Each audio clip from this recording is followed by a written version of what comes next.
হাজারো মানুষ আর সকাল থেকে অপেক্ষা। ভোগান্তির আরেক নাম নতুন ভোটার হওয়ার জন্য ছবি এবং আঙুলের ছাপ দিতে ঘন্টার পর ঘন্টা লাইনে দাঁড়িয়ে থাকা। বুধবার এমনই চিত্র দেখা গেছে বগুড়ার শাহজাহানপুরের আশিকপুর ইউনিয়ন পরিষদের সামনে। ভুক্তভোগীরা বলছেন সকাল থেকে দুপুর গড়িয়ে গেলেও যেখানে লাইন ধরেছিলেন ঠিক সেখানেই দাঁড়িয়ে আছেন তারা। আমি প্রায় 9টা 9:30টার দিকে আসছি, এখন আমার ওয়াইফের হয় না। আমাদের এইখানে একটাতে কাজ হচ্ছে প্রায় 1 ঘন্টা 1.5 ঘন্টা লাগছে একটা হইতে। এইদিকে একটা বন্ধ আছে, ওই পাশে একটা বন্ধ আছে, 5টার মধ্যে 3টা বন্ধ আছে প্রায়, আর 2টাতে কাজ হচ্ছে, তারপরে খুব স্লো। ওরা তো বলতেছে সাইবার প্রবলেম সেটা বলতেছে। 7:45 এখনো যাইতে পারিনি, যাইতে মনে হয় পারবো না, এটি আসার আজান দিবি। ভাই সকাল 8টা থেকে দাঁড়িয়ে আছি, এখনো এই জায়গাতেই আছি। একদিকে সার্ভারের সমস্যা, অন্যদিকে যেন মরার উপর খাড়ার ঘা হয়ে দাঁড়িয়েছে কম্পিউটারের সমস্যা।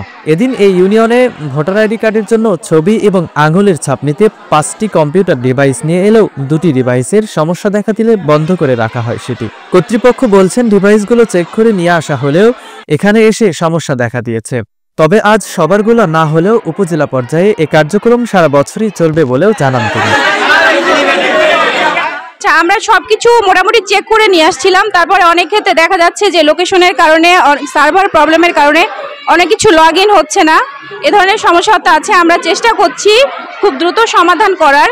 আমরা যদি এখন ছবি তুলতে এই মুহূর্তে মানে আজকে যদি আমরা চেষ্টা করব সারাদিন ছবি তোলার, যদি আজকে কারো ছবি তোলা না হয় আমাদের 2 দিন এক্সট্রা রাখা হয়েছে আপনার মাঝিরা উচ্চ বিদ্যালয়ে বাদ পড়া ভোটারদের জন্য 20 তারিখ এবং 22 তারিখ।